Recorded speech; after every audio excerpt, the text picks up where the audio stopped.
ডিম ভাপা অনেকেই অনেক রকমভাবে তৈরি করেন, কিন্তু আমি কিভাবে ডিম ভাপা তৈরি করছি সেই রেসিপি আপনাদের সঙ্গে শেয়ার করব। নমস্কার বন্ধুরা, কেমন আছেন সবাই? আমি কৃষ্ণা, টোটাল কেয়ার বাংলা চ্যানেলে আপনাদের সবাইকে স্বাগত। আজকে আমি আপনাদের সঙ্গে শেয়ার করব ডিম ভাপা রেসিপিটি একটু হলেও সবার থেকে আলাদা হতে চলেছে। সেই জন্য শুরু থেকে শেষ পর্যন্ত ভিডিওটি সম্পূর্ণ দেখবেন, আর আমার চ্যানেলটিকে লাইক সাবস্ক্রাইব করতে ভুলবেন না কিন্তু। চলুন দেখে নিন কিভাবে আমি ডিম ভাপা তৈরি করছি।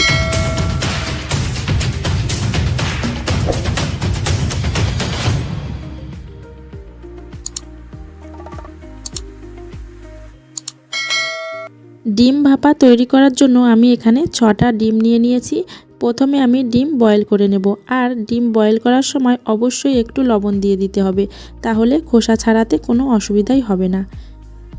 ডিমগুলো বয়েল করার পর খোসা ছাড়িয়ে নিয়েছি, আর সঙ্গে নিয়ে নিয়েছি চেরা কাঁচা লঙ্কা, 2 টেবিল চামচ টক দই, 4 টেবিল চামচ নারকেল বাটা, আর 3 টেবিল চামচ সর্ষে পোস্ত বাটা।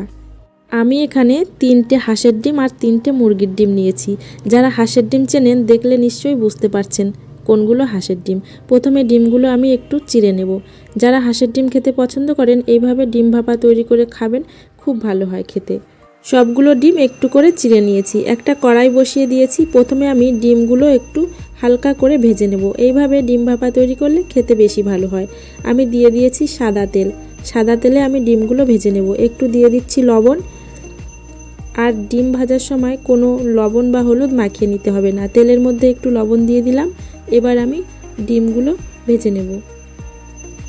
ডিমগুলো কিন্তু বেশি লাল লাল করে ভাজতে হবে না, হালকা করে ভাজতে হবে।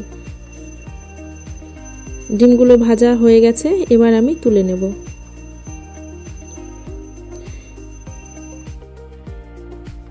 ডিমগুলো ভাপে বসানোর জন্য আমি একটা টিফিন বাটি নিয়ে নিয়েছি। এই টিফিন বাটির মধ্যে এখন একে একে সমস্ত মশলাগুলো আমি দিয়ে দেব। প্রথমে দিয়ে দিচ্ছি সর্ষে পোস্ত বাটা,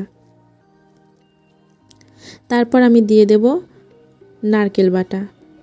আমি নারকেলটা কুড়ে নেওয়ার পর মিহি করে পেস্ট করে নিয়েছি।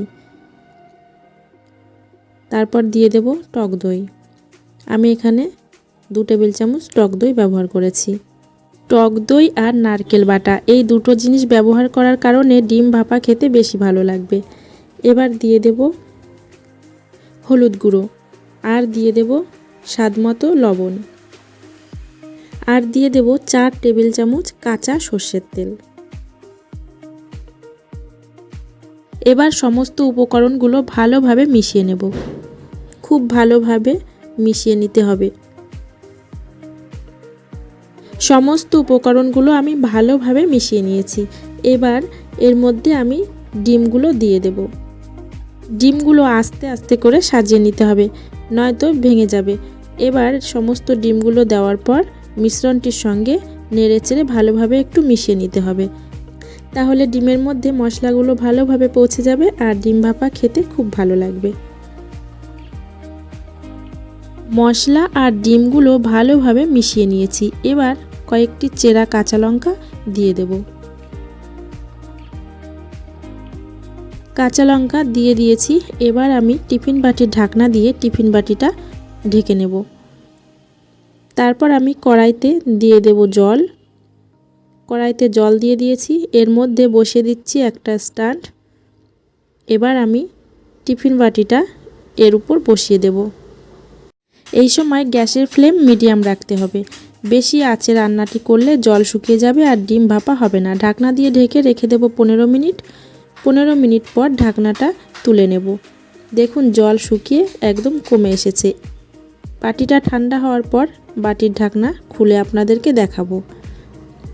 দেখুন বন্ধুরা, কত ভালোভাবে ডিম ভাপা তৈরি হয়ে গেছে। কাঁচা লঙ্কার কালারগুলোও কিন্তু চেঞ্জ হয়ে গেছে, আর ডিম আর মশলা সমস্ত কিছু ভালোভাবে ভাপানো হয়ে গেছে। তো বন্ধুরা, এই ছিল আমার ডিম ভাপা রেসিপি। আপনারা দেখতেই পেলেন কত কম সময় আর কত সহজে ডিম ভাপা রেসিপি তৈরি হয়ে গেল। এইভাবে ডিম ভাপা তৈরি করে একবার খেয়ে দেখবেন, তাহলে আপনারা আর অন্যভাবে ডিম ভাপা খেতে পছন্দই করবেন না।